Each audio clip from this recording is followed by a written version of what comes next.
So the surveying profession, historically reliant on manual tools and field work, is actually undergoing a remarkable transformation, which is powered by technology and artificial intelligence known as AI. From land demarcation to infrastructure development, surveying is at the core of sustainable urban planning and environmental management. And as the world becomes increasingly digital, surveyors are beginning to leverage on advanced technologies to improve accuracy, efficiency, and decision making.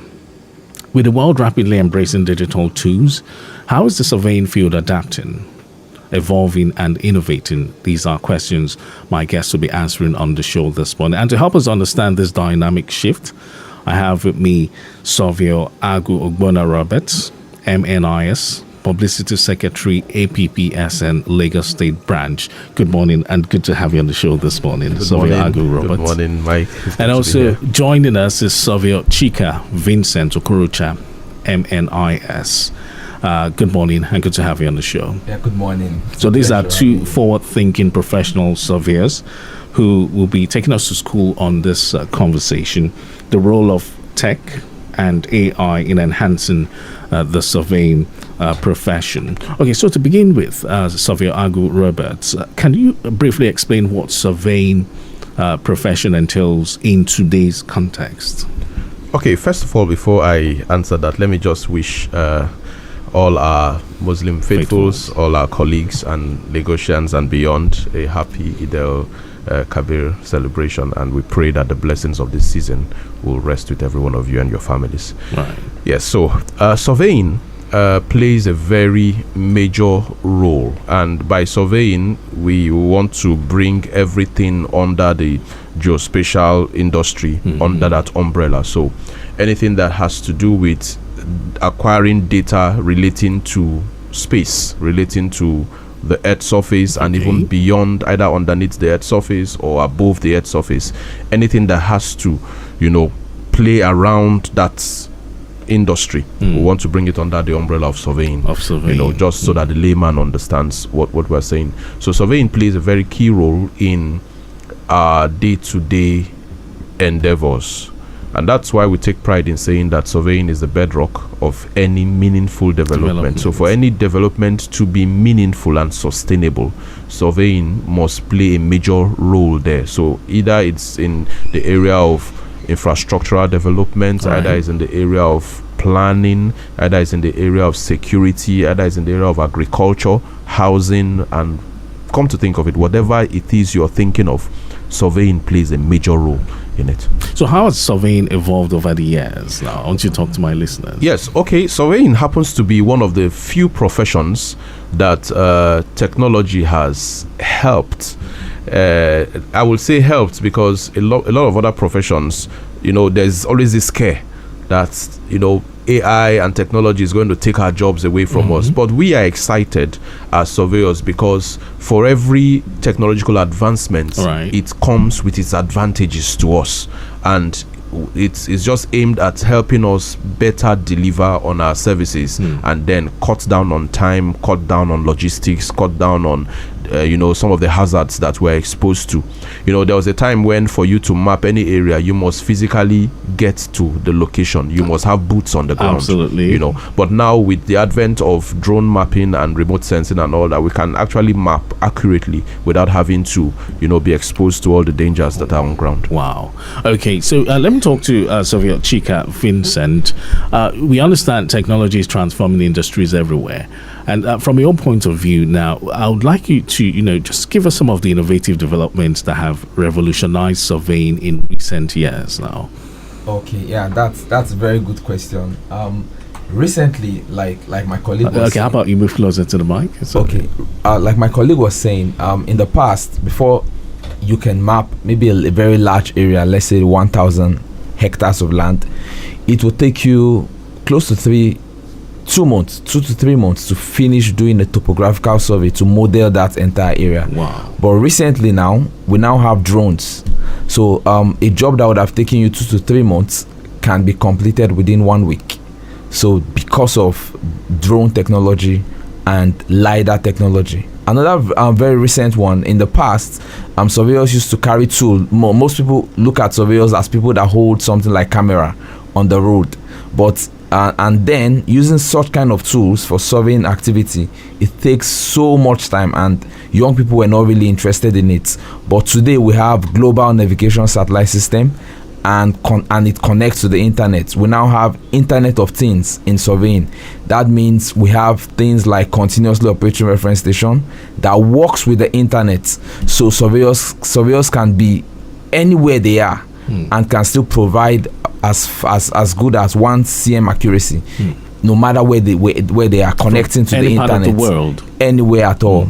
And they can achieve that level of accuracy and confidence. And what this is, or what it stands for, is the general public have this confidence that the surveyors are no longer the old people you see who carry to you can see young people with innovative solutions like global navigation satellite system, connecting to the internet and providing real estate developers, construction company with high level of precision, because without precision in real estate development, there will be struggles in who owns which land. Without precision in construction development, you'll be having issues of flooding situations. And this Internet of Things integrating it with GNSS, drones technology, and much more recently we now have LiDAR laser scanning. Before now, if you have buildings that are having deformation issue, surveyors can come in there with terrestrial laser scanner and they can scan the entire building, and within just few hours provide the entire model of the building and letting you know where there are deformation issue with such buildings. So those are some of the recent developments. Okay, now looking at the way technology is transforming, the surveying profession now. Now, how accurate is the data collated compared to when a surveyor AGWU visits the site physically to do his work for 3 weeks, and in just a matter of days or hours, the Gen Z surveyor is there on this system and carrying out some data collation. So tell us, how accurate is the data? Okay, great. And that's a good question. In terms of the accuracy of the data, because I mentioned Internet of Things, global navigation satellite system. So there is what we call continuously operating reference station. So when the surveyor is inside, just like you have the telecom mast, anywhere you are, you are connecting, your phone is connected to a closest mast around. So recently we now have continuously operating reference station. They are like telecom masts, but they are called GNSS stations, active stations. So they broadcast corrections to the surveyors. So you might see a surveyor holding a GNSS receiver on a pole, but it is streaming from a core station somewhere close to him. So that means the same level of the accuracy is even faster now, better than before. The level of accuracy surveyors are providing to the public now, it's even higher than when they were spending longer time. But there's something the public should know. Surveyors are investing heavily in those technology. Now, the past technology were much more cheaper, but they take you longer time. But this recent technology is like 10 to 20 times the cost of the older technology. So, but it gives even higher results and faster. Yes, and faster results. Okay, Surveyor AGWU, artificial intelligence. Now, let's get into the nitty-gritty of things. Now, we understand it's a buzzword in many professions these days, even our professions. Yes, it helps enhance our work and all that. Now, how exactly is AI being applied in modern surveying practices? I want you to spell it out to my listeners, Surveyor AGWU. Okay, so we have a number of our equipments now that have AI interfaces. So unlike what we used to have before now, where you have to manually, yes, you're making use of a surveying equipment, but you have to manually compute the readings that you get. You have to manually, measure, and you have to manually operate this equipment. But now AI has been fused into the technology that we rely on for most of our jobs. Say, for instance, if you're to carry out deformation monitoring for a bridge, and then you have to do your observation over a span of time, say maybe over 3 months. In the past, what you must do is either you're stationing a surveyor there, and for instance, if you have to take those readings for 24 hours for the next 3 months, it means that you have to keep a man on site for 24 hours. Wow. and then you have to keep rotating your team. You have to also provide security. If you're working in a place like Lagos, you have to provide security. You have to provide other logistics, food, and all that, shelter, and for this to happen. But in recent times, all you need to do is just install your equipment that is connected to the internet, and then of course you have your course, and then you can sit in your office and monitor whatever is happening there. Wow. And you don't even have to be in the office monitoring it always. You can just come see what is going on, and then you go home, and then your observations are being recorded, processed, and the information churned out real time. You don't have to come and then click one button and then you're waiting for processing to happen. No, everything happens real time at the same time. All right. So equipment like drones, LiDAR, GIS, we understand these are tools we hear often when it comes to tech discussions and that. But the big question here is, are these tools being utilized by today's surveyors, both on site and during data processing? Surveyor Chika, let's talk about this. Okay, that's it's you're gradually becoming the surveyor. You ask very intelligent question. So now let me bring it close to precision farming. Okay. Recently now, food security has necessitated the need for precision farming. Now, if you're going to map check the health situation of a large farm, 30,000 hectare, 50,000 hectare farm. Now imagine what it would take somebody to walk through that entire farm to check the health situation of those farms. But in today's world, what is going on today in the field of surveying is, when drones are mapped, are sent in that farm, the drone acquire the images. And within the geographical information system software, within the GIS software, we are able to monitor the crop health automatically from the software level. So now from these images, data analysis can be done using remote sensing technique to sense the health of the crop based on different texture of the leaves. So, and this is done automatically. So within the GIS environment. So, and when we say GIS, we're talking about computer-based analysis of data rather than the manual-based one. And that is completely an artificial intelligence technique. Definitely. Because it is not manually done. And the level of precision you would get there, once the entire image comes into the software environment, it maps the area that have issues, and you are going to solve the issue in your farm based on the exact targeted area. So the farmer goes to the precise point that has been pointed out. So if you have pest issues, you know exactly from this image. So, and the technology, so we have sensors that can detect. Yeah, that's what I was going to say. The technology behind it is the drone has a particular sensor called the multispectral sensor. So the multispectral sensor acquires this data and is being processed. So that is one fantastic way of application of GIS, remote sensing, and artificial intelligence. So what are the factors that could limit, the accuracy of data collation in this regard now?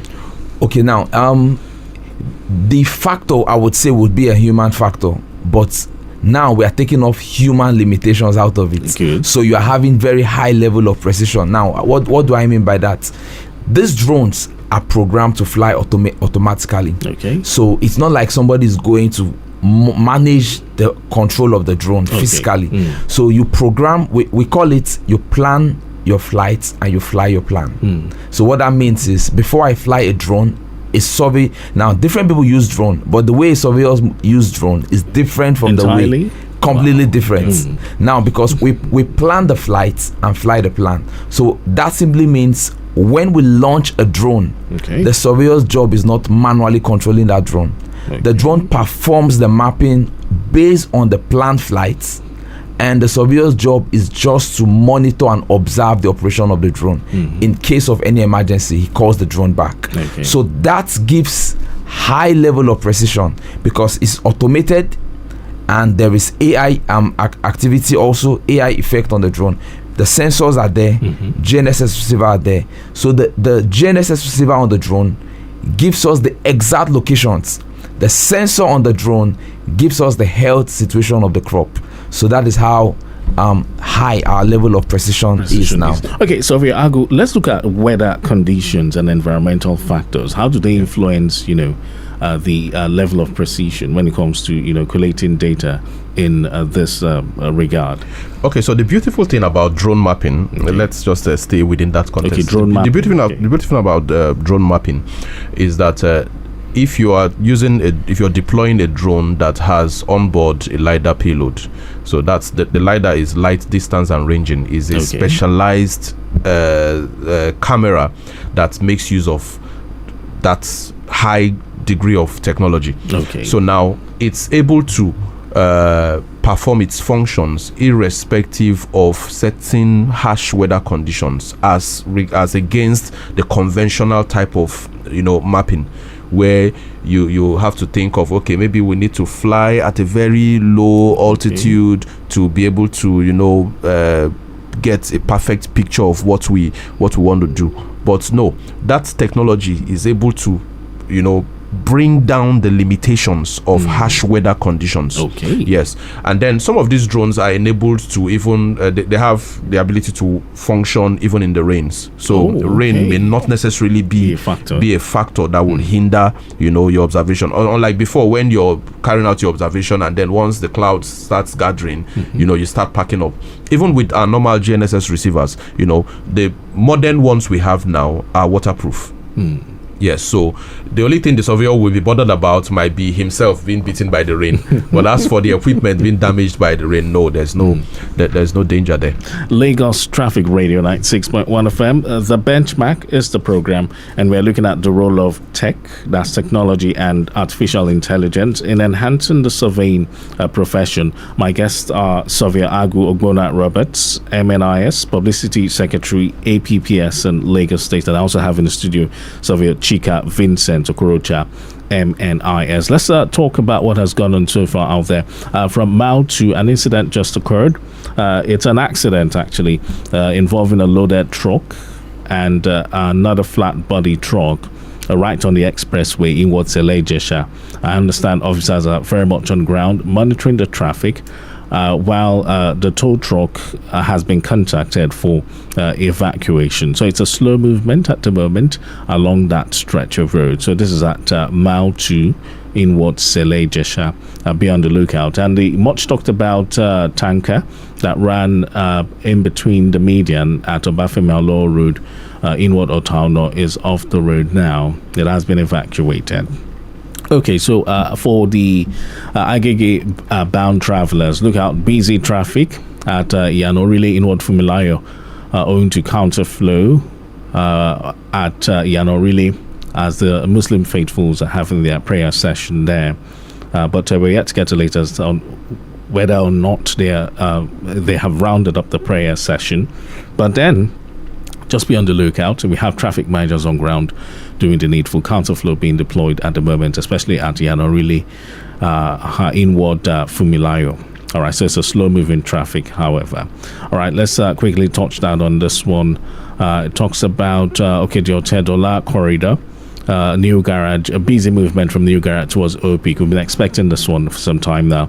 And a return journey from Opik to Kara, slow moving traffic, ramp selling activities at Kara, be on the lookout. But then better movement continues towards Otedola. Now, navigating the other wing, there's the Sherolora, River Valley, Kosoko, VIS Grammar School. No cause for alarm. Movement still seems very smooth this Friday morning, considering some slight delay at Omoli Junction, just where we have alternation ongoing. The stretch of excellence, Ogba, Caterpillar, Duero, Wemco, not bad at all. Good movement is what we are monitoring, moving through these areas. And then the return journey from Wemco through Uduero, Caterpillar, Ogba, excellence is equally a good one. All right, so back to the conversations, but don't forget, you too can add your voice to the conversation. We've got professional surveyors here in the studio, and if you are interested in, knowing more about how tech and AI is enhancing the surveying profession, you can put a call through and, ask relevant questions. My guests are here, Surveyor AGWU Roberts and Surveyor CHIKA, VINCENT, OKOROCHA, right here in the studio. 0915 387 7127. 0915 387 7127 are the numbers you can call, and 0809 912 0774 your WhatsApp messages. That's 0809 912 0777. All right, so let me talk to Savio Chika. We understand with the evolution of technology in this profession now, that has made things really simplified. Let me not use the word easy now. That has simplified things. So what kind of new skills or training should modern surveyors be acquiring in order to stay in the game? Yeah. So for like you said, the Gen Z surveyors. Now, modern surveyors, the landscape is different, and now the expectation is now higher than before. And why is it so? Yeah, I'll say that because now we have more surveyors, and for you to be different, modern surveyor must have AI skill, not just AI, but even the programming skill. And one sound programming language that is good for modern surveyor to learn is the Python programming. Python. Yeah, so that particular language is very effective for modern surveyors, and they also need to be are modern to like the LiDAR equipment, drone technology. Okay, so it goes beyond learning how to operate the equipment. Yeah, yes. Of course. Now, because everybody can use the equipment, but the intelligence of the surveyor's equipment is in the data processing. Okay. So after the data acquisition, the next thing is the data processing. The processing of the data determines the application. Okay, Savio Agu, you want to add your voice? You want to say something? Oh yes, just like Savio Chika said, anybody can fly a drone, and that's where at times most clients have issues with, or I have issues with some clients who tells you, but this other surveyor is charging me this far less than what you're charging me. What's different about you? And then if you look at it critically, the person he's even calling a surveyor might not even be a surveyor, but for the fact that he can make use of surveying equipment doesn't make him a surveyor. Yes, anybody can pick up a syringe and a needle and draw some liquid and transfuse into a human, but that doesn't make you a doctor. So that leads us to the question now. I want you to answer this question. What makes you a proper surveyor? So I can fly a drone, I can operate the LiDAR, and yes, but even if I can code with Python, it still doesn't make me a surveyor. So what makes me a proper surveyor? So what makes you a surveyor is twofold. There's the training, which is both knowledge based and then skill, acquired skill, and then there's now the certification. Okay. So a surveyor, for you to be called a surveyor, you must have acquired knowledge, you must have been trained in the relevant skills, and then you must have this certification that confers that title to you as a surveyor. So it goes just beyond being called a surveyor. No, it goes beyond being called a surveyor. These days, even once you see somebody holding the tape measuring the land, he calls himself a surveyor, but that doesn't make you a surveyor. Okay, we'll learn more about that, but I've got a message here from Fainka in K2 on WhatsApp, and it reads, good morning, Mike. It's nice listening to the surveyors and innovation sweeping through the surveying world. I want to ask, are all these tools they are talking about now available in Nigeria, and can they give instances where it has been deployed? This Fainka from K2.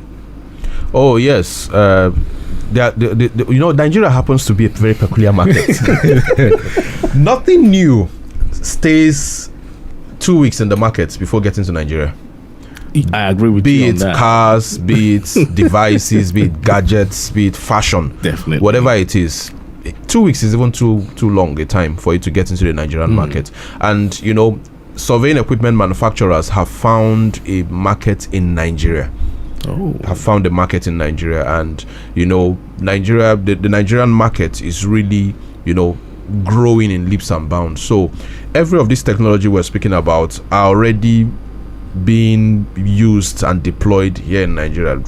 Personally, recently we had to carry out a survey, in a highly volatile region where we could not access, we couldn't come in. They dare not see you come in there with any equipment. Wow. And calling yourself a surveyor.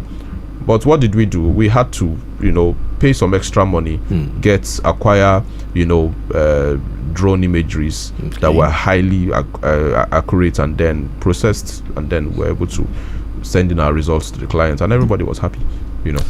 Okay, Ogungbe from Ogba is asking, must I be licensed to fly a drone?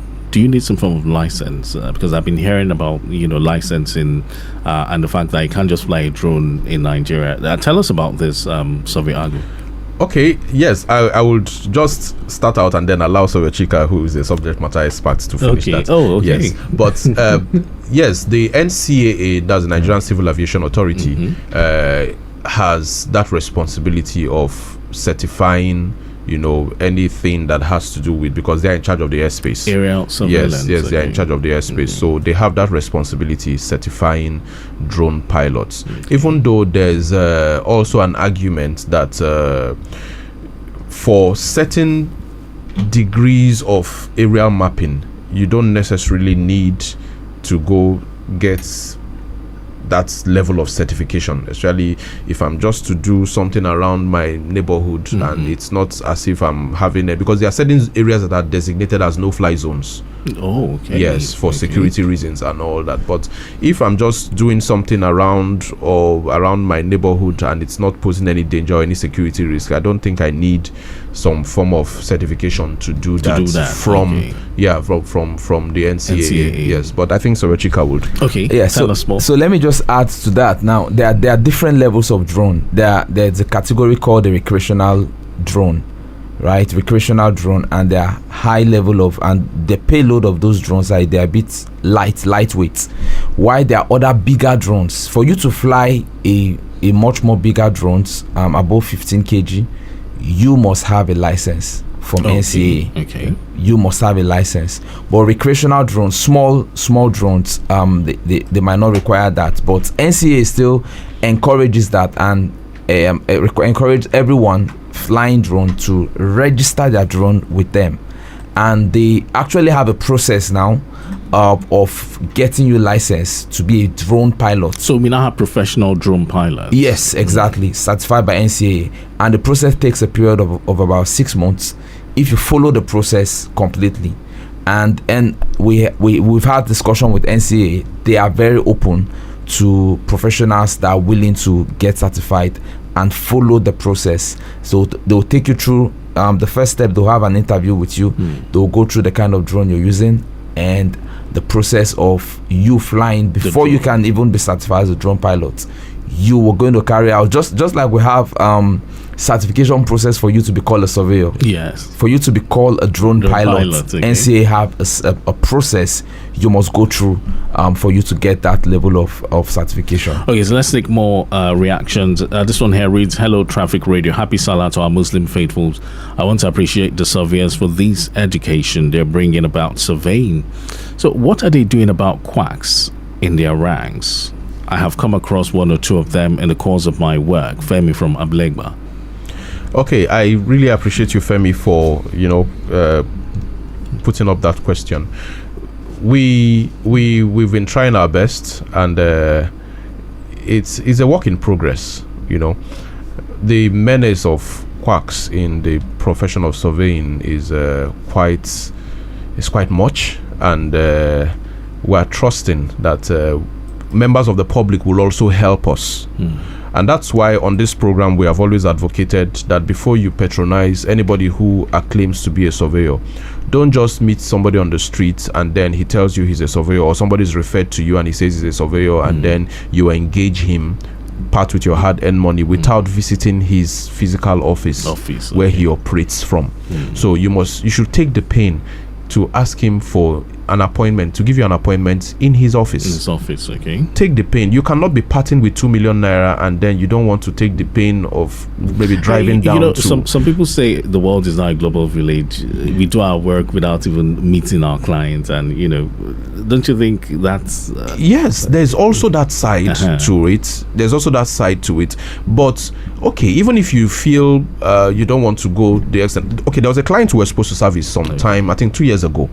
And I had to send... She asked for my details And then she checked me out online. I gave her my profile. She checked me out online. And then next thing she asked me to send screenshots of my certificates.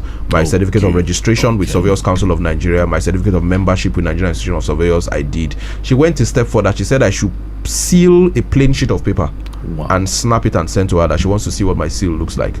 Wow. And I did.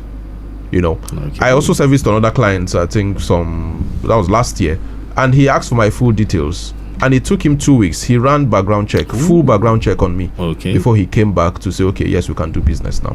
So it's either you're paying a visit to the surveyor's office or you're doing your due diligence. Don't be in a hurry. Don't be in a hurry, because the problem with quacks is that they will always leverage on the that hastiness of the client. I want this job done now. I want you to come to site today and give me my plans today, and then register it today, lodge it with the Surveyor General's office today. And then of course we know that is not possible. So when you meet a quack who has nothing to lose, he will tell you, guy, it's possible, and then he gets your money, does one Oluwole plan for you, and then fabricates one evidence of lodgement, and he tells you, and then when you now meet the professional who is giving you a time frame of 2 weeks to get your survey plans ready, you say, but so person did it for me in 24 hours. Why is your own different? All right, Lagos Traffic Radio 96.1 FM. The role of tech and AI in enhancing the surveying profession on the benchmark this month. Our time is fast spent, I must confess. But let me talk to Surveyor Chika in 20 seconds. Yes, I understand. Even I too am having concerns that AI could replace human jobs. So, as a surveyor, should you be worried? Or is this more of an opportunity for growth? How do you see this terminology? For surveyors, we're actually not worried because what we do, even if Elon Musk is taking people to Mars, the surveyors are still very, very going to be relevant even in Mars. So the point is, everywhere we go to, no matter the improvement, like my colleague said when we started, the improvement in technology is making our work even much more effective. And as long as man continues to live on the surface of the earth, the role of surveyors will always be needed. So, Surveyor Agu, looking into the future now, 10 seconds, what new innovations should aspiring surveyors watch out for in this new era of tech and AI in the surveying profession? Oh well, I can't just imagine. I can't just imagine it, But I know it's going to be wonderful. It's going to be an interesting ride, considering the ease with which we do our jobs. Gradually the security scare that surrounds surveyors and they're fading out. And I look forward to a time when a surveyor is not exposed to any sort of danger in the course of executing his jobs. Our time is fast spent, I must confess. But how can we reach your association, Surveyor Agu? Oh yes, you can reach us via our phone lines, and it's between 8 a.m. and 5 p.m. on 080 8092 7724. 080-8092-7724, or you can just connect with us on social media at APPSN Lagos. Okay, and your office, where is it located? Okay, it's just located on Asbifi Road, adjacent the Revenue House. It's a green building, Nigerian Institution of Surveyors building, first floor. Okay, so that brings us to the end of this truly insightful conversation. A very big thank you to you, Surveyor OGONNA Roberts. Thank you so much. And also to Surveyor CHIKA VINCENT OKOROCHA. Thank you so much. Thank you very much. All right, so Surveyor OGONNA Roberts, MNIS, Publicity Secretary, APPSN Lagos State, has been my guest, as well as Surveyor CHIKA VINCENT OKOROCHA, MNIS. Thank you once more. All right, so it's been quite an insightful conversation, I must say. But to my listeners out there, remember that the world is changing and staying ahead means embracing innovation. Big thank you to Victor Oteri for logistics, and also to my executive producer, Tayo Akonle. The benchmark will come your way again next week, Friday, at exactly 10:15 a.m. But you then to have yourself a wonderful Salah celebration. My name is Mike James.